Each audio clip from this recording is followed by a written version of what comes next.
What's up, everybody? Adam Arce with LowKickMMA, joined today by Maria Henderson, who is the wife of Benson Henderson. She has her second career amateur fight on a big stage at Bellator 268 on October 16th versus Collette Santiago. Maria, it's great to have you with us. How you doing today? Good, thank you. Thank you for having me. I'm good.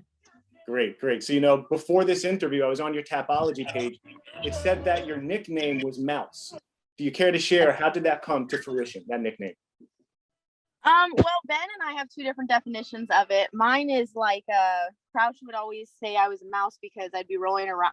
My first thing is jiu-jitsu, and I started when I was like 17. And because I was young and a girl, no one ever wanted to go with me except the big guys, because no one ever wanted to go with the big guys, like the big, huge guys. Yeah. And so we'd be rolling around, and then all of a sudden you'd see my foot pop out, and Crouch would be like, "Oh, there she is. She's like a little mouse, like That's popping funny. out of a little hole." That's funny. And then Ben would always say it was because I was quiet going with the bigger guys, but it's here or there. Crouch says it was that, Ben says it was that, but Crouch gave it to me, so I'm going to go with that one. Cool. I like it. So if my research was correct, you've been doing jiu-jitsu or competing since around 2014. Is that correct? Yeah. Mm-hmm. And you've also been married to Benson Henderson for about 8 years now. So you've been around the sport for quite some time. So what sparked your interest to get up and try MMA? Well, I wanted to try a while ago. So my first son was born in 2015. Actually, I started competing in jiu-jitsu like 2013, 2012. But my first son was born in 2015. And right before that, a friend of mine, I'd always trained with our fight team because we had a girl, Jocelyn Leibacher. She fought for the UFC and she had the LFA 115 title. Crouch needed someone to roll around with her, and jiu-jitsu was more of my thing, and I had no problem with being aggressive, so I came on the team and trained with her. And I always wanted to do it, but Ben never really wanted me to. He's like, I don't really want to worry about my wife, my girlfriend getting punched in the face. Like, I don't want to have to look over and worry about you training. And then, so he didn't really like it at first. And then I really wanted to do it. I kept talking about it. And then a friend of mine who was also a jiu-jitsu girl, she started getting into MMA. I was like, look, she's doing it. I want to do it. And he said, okay. And then 2 months later, like 3 months later, maybe, I got pregnant. And then I had my son about within 3 months. I was competing at Nogi Worlds, and just to get back into shape. And then we're like, okay, we'll get back into shape, do jiu-jitsu. And then about a year later, I was like, all right, let's start training again for MMA. Like, let's do some striking. And then 2 months after that, I got pregnant again.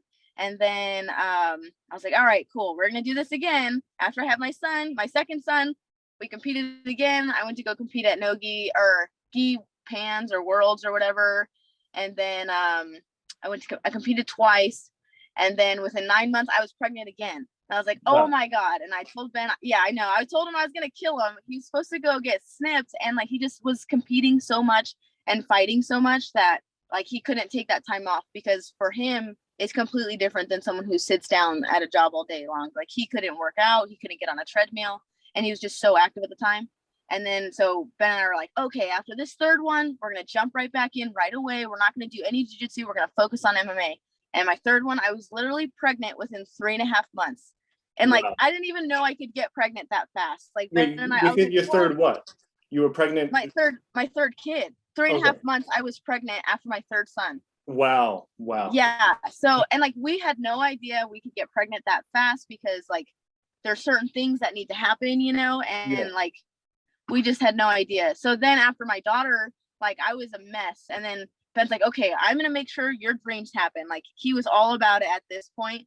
Before, he was still kind of iffy, but at this point, he's like, no, we're going to make this happen. I'm going to bend hell and earth to make sure you get to where you want to be. So it's been a long road. I've always wanted to do it just because I felt like other girls coming into the gym, like, maybe I didn't have striking, but I was just as aggressive, if not more aggressive. Yeah. And I could always keep up with them, if not push them and break them when it came to wrestling and jiu-jitsu and things like that.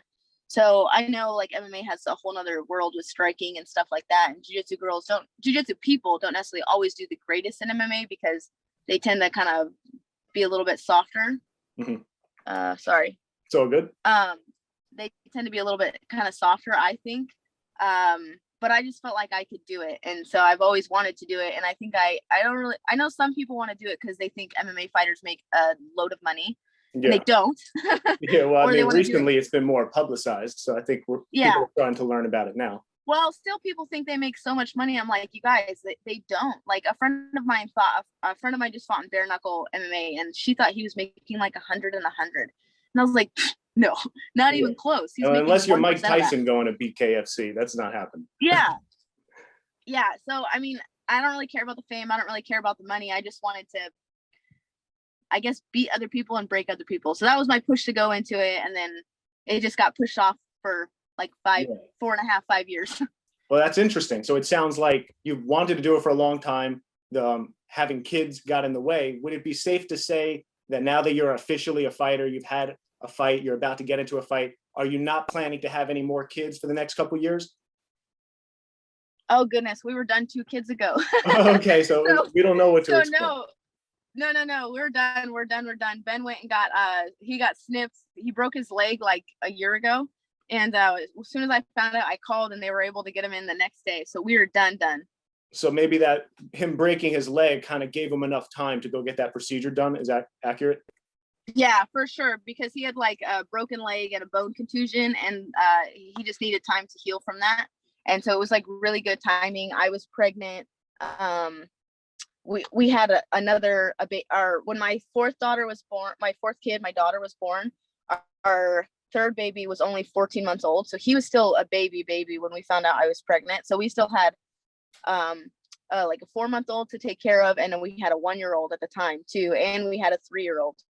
So like we were busy. Like it was just a good time for him to, okay, I need to sit down, take care of my kids, go get this done.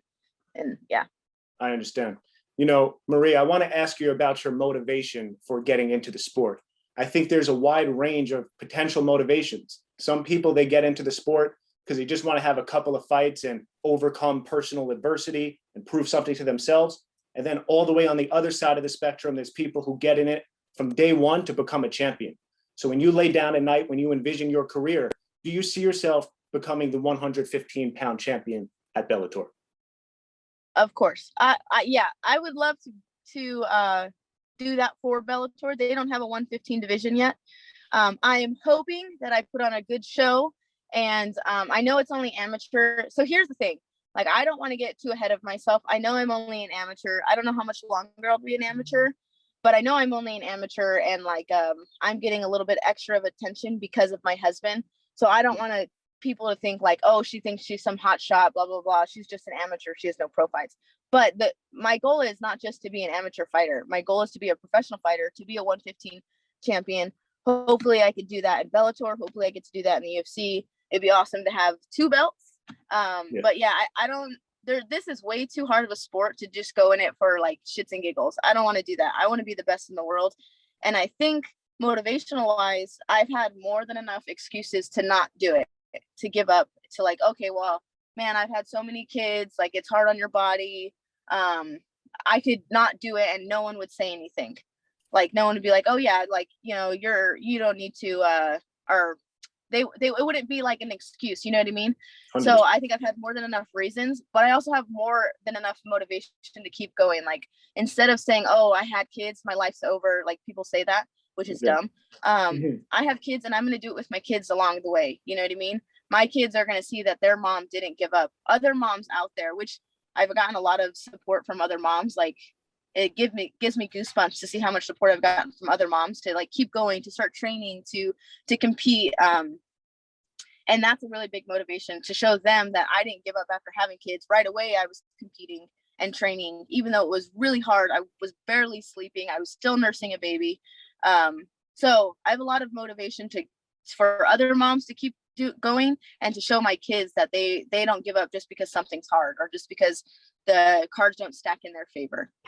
Absolutely. I'd imagine you take a lot of inspiration for fighting for your children, as you know, we've heard from other mother MMA fighters. So that's amazing. Yeah. I want to ask you a question. Sorry about that. You had something to say? No. I wanted to ask you about your transition from jiu-jitsu to MMA. In your first fight, which you won decisively on all the judges' scorecards, there was a couple of times throughout the fight where you went for the takedown and it seemed like she was able to stop the takedowns. Did you learn some valuable lessons in terms of the difference of BJJ takedowns versus MMA takedowns? And if so, share a lesson or two that you learned in that fight. Yeah, I think she was a really good striker. Like we were not like I knew she came from a good gym, but like my first amateur fight, we were not expecting someone on that high level of a striker, you know. Yeah. And we mostly, because I had such a big background in MMA, I mean not MMA, in jiu-jitsu and a little bit in wrestling, we worked on only striking. We barely worked on any takedowns at all, like just very, very small amount that whole camp. So I think that actually played a very large part going into the fight. We never, like in my MMA rounds, I think I only did like 2 or 3 takedowns for that whole camp. And because I was trying to work on my striking so much. So I think that was the biggest factor into it. Do you feel that hindered you? Maybe in this upcoming camp, you're going to keep practicing your jiu-jitsu, even though that's your strength. This way you can take the fight to the floor. Yeah, we worked because we've heard that she is like a high school wrestler. So we worked a lot on wrestling. I've been working with David Machad, who's a former UFC fighter. He fought for PFL. He had to retire because they found out he had a heart condition.